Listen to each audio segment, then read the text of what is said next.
दोस्तों नमस्कार, मैं हूं आर एल शर्मा और आप देख रहे हैं learning with R L Sharma. दोस्तों आज इस वीडियो के माध्यम से आपसे बात करेंगे child psychology, stages of child development, बाल मनोविज्ञान या बाल विकास की अवस्थाओं की, बाल विकास की विभिन्न अवस्थाओं की विशेषताओं की विशेष रूप से बात करेंगे आप आज इन्फेंसी जो शैशवावस्था है इसकी कैरेक्टरिस्टिक्स एंड इम्पॉर्टेंट फैक्ट्स की। शैशवावस्था की महत्वपूर्ण विशेषताएं क्या होती हैं, महत्वपूर्ण तथ्य क्या हैं, शैशवावस्था को और किन नाम से जाना जाता है, शैशवावस्था से संपूर्ण प्रश्नों का उत्तर मिलेगा आज आपको इस वीडियो के माध्यम से।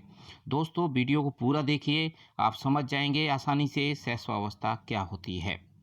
आइए दोस्तों शुरू करते हैं।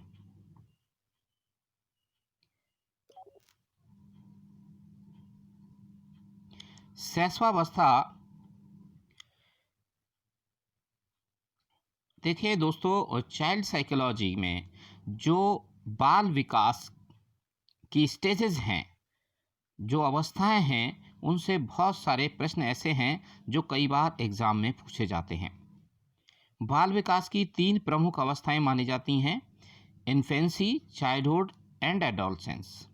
शैशवावस्था, बाल्यावस्था और किशोरावस्था। बाल विकास के अंतर्गत हम इन तीन अवस्थाओं का ही अध्ययन करते हैं। अब इनके बारे में जो इम्पोर्टेंट फैक्ट्स हैं, विशेष रूप से आज हम बात करेंगे इन्फेंसी के बारे में इस वीडियो में, यानी शैशवावस्था के महत्वपूर्ण तथ्य क्या हैं, उसकी विशेषताएं क्या हैं। दोस्तों थोड़ा सा समझ लेते हैं बाल विकास की अवस्थाओं को, फिर शैशवावस्था की बात करेंगे। बालक का विकास क्रमिक और निश्चित अवस्थाओं में होता है। दोस्तों देखिए, क्रमिक और निश्चित, ये आपको ध्यान रखना है। क्रमिक और निश्चित यानी एक निश्चित क्रम में होता है और निश्चित अवस्थाओं में होकर होता है। यानी पहले वो शैशवावस्था में जाता है, बाल्यावस्था में जाता है, किशोरावस्था में जाता है।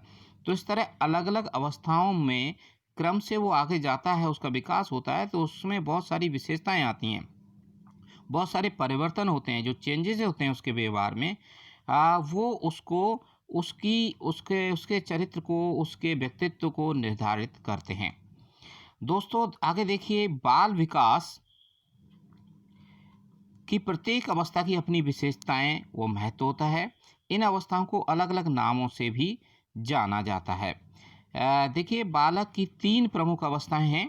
शैशवावस्था, जिसे सामान्य तौर पर 0 से 5 या 6 वर्ष तक माना जाता है।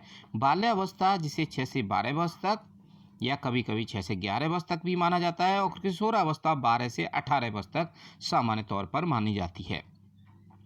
यदि बात करें मनोविज्ञान में है, जीन प्याजे ने जो बाल विकास की विभिन्न अवस्थाओं का क्लासिफिकेशन किया है, उनका क्लासिफिकेशन बहुत ही महत्वपूर्ण माना जाता है।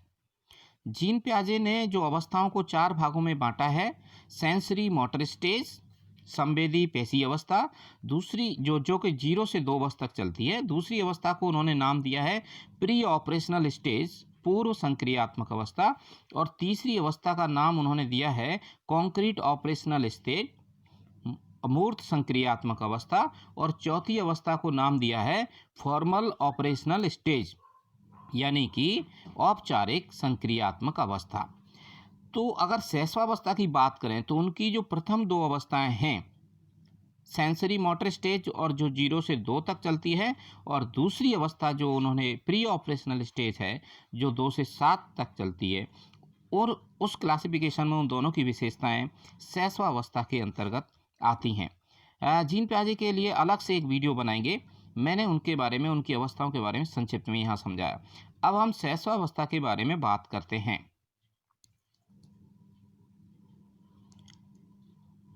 शैशवावस्था शैशवावस्था को और किस नाम से जाना जाता है? कई बार एग्जाम में पूछा जाता है कि शैशवावस्था को क्या क्या कहा जाता है, उसके नाम दे दिए जाते हैं, ऑप्शन दे दिए जाते हैं। पहले हम ये समझ लें, शैशवावस्था की विशेषताएं समझें उससे पहले कि शैशवावस्था को कौन कौन से नाम से जाना जाता है। शैशवावस्था को खिलौनों की अवस्था भी कहते हैं, सीखने का आदर्श काल, बालक का निर्माण काल, निर्भरता की अवस्था और शिक्षा का प्रारंभ काल नाम से भी जाना जाता है। दोस्तों मैं बता दूं, यदि एग्जाम में पूछा जाता है खिलौनों की अवस्था, तो वो शैशवावस्था होती है। लेकिन यदि ये पूछा जाए खेलने की अवस्था, तो वो बाल्यावस्था होती है। तो दोनों में थोड़ा सा अंतर है, याद रखिए। तो आगे बात करते हैं। शैशवावस्था को परिपक्व काल, संवेदनशीलता काल और व्यक्तिगत भिन्नता का काल भी कहते हैं। तो ये तो शैशवावस्था के कुछ नाम थे। अब शैशवावस्था में कौन कौन से चेंजेस होते हैं और शैशवावस्था की विशेषताएं क्या क्या हैं, इसके बारे में भी हम बात करते हैं। देखिए, सबसे पहले यदि बात करें तो शैशवावस्था, शारीरिक और मानसिक विकास में तीव्रता। शैशवावस्था में शारीरिक और मानसिक विकास तीव्र गति से होता है, और यदि उसमें भी जो पूर्व शैशवावस्था है 0 से 3 वर्ष तक बहुत तीव्र गति से होता है, उसके बाद थोड़ा सा धीमा हो जाता है शारीरिक और मानसिक विकास। शारीरिक विकास की बात करें तो इसमें देखिए बच्चों के दांत निकलने लगते हैं, हड्डियां, मांसपेशियां, इन सब का विकास होता है। कभी कभी प्रश्न पूछा जाता है कि जो शिशु हैं उनके जो अस्थाई दांत होते हैं उनकी संख्या कितनी होती है, तो 20 होती है। अस्थाई दांतों की संख्या 20 होती है। शुरुआत में अगर बात करें तो शैशवावस्था में वैसे वयस्क में पुरुष में जो हड्डियों की संख्या है 207 होती है, लेकिन शैशवावस्था में जन्म के समय हड्डियों की संख्या 307 या 350 तक भी होती है। धीरे धीरे ये हड्डियों की संख्या कम हो जाती है और लास्ट में 207 रह जाती है। इसी तरह मांसपेशियों का विकास और मानसिक रूप से जो मेंटल डेवलपमेंट है बहुत तेज़ी से शारीरिक और मानसिक विकास इस अवस्था में की शुरुआत में होता है, जिसको हम पूर्व शैशवावस्था भी कह सकते हैं। 0 से 3 वर्ष तक सीखने की प्रक्रिया में तीव्रता। इस अवस्था में सीखने की प्रक्रिया में बहुत तीव्रता होती है। ऐसा कहा जाता है कि जो बच्चा है वो अपने जीवन का आधा लगभग इसी अवस्था में सीख जाता है। सीखने की प्रक्रिया बहुत तीव्रता से होती है। कल्पना को सही बताना, यानी कल्पना पर और दूसरों पर निर्भर रहना, ये थोड़ा सा स्पेलिंग मिस्टेक हुई है। कल्पना के बारे में इमेजिनेशन भी होता है, और इसके अलावा दूसरों पर निर्भर, डिपेंडेंसी। इमेजिनेशन, बच्चे सोचने लगते हैं, अपने मन में बहुत सारे विचार आने लगते हैं, हालांकि विचारों का स्थायित्व तो नहीं होता है। और दूसरों पर निर्भर, ये डिपेंडेंसी की अवस्था मानी जाती है, यानी शिशु अपने माँ बाप, भाई बहन, परिवार और दूसरे लोगों पर एक तरह से निर्भर होते हैं, और कभी भूख लगती है तो रोने लगते हैं या दूसरे एक्टिविटीज़ वो करने लगते हैं। आगे देखिए, आत्म प्रेम की भावना होती है शिशुओं में। अपने आप को प्रेम करते हैं, यानी वो अपने आप को अच्छा बुरा उनको जैसा लगता है उसी के बारे में सोचते हैं। और नैतिकता की भावना का विकास होने लगता है। मूल प्रवृत्तियों पर आधारित व्यवहार करते हैं। जो शिशु हैं उनके अंदर मूल प्रवृत्तियां, मूल भावनाएं, भय, क्रोध, रोना,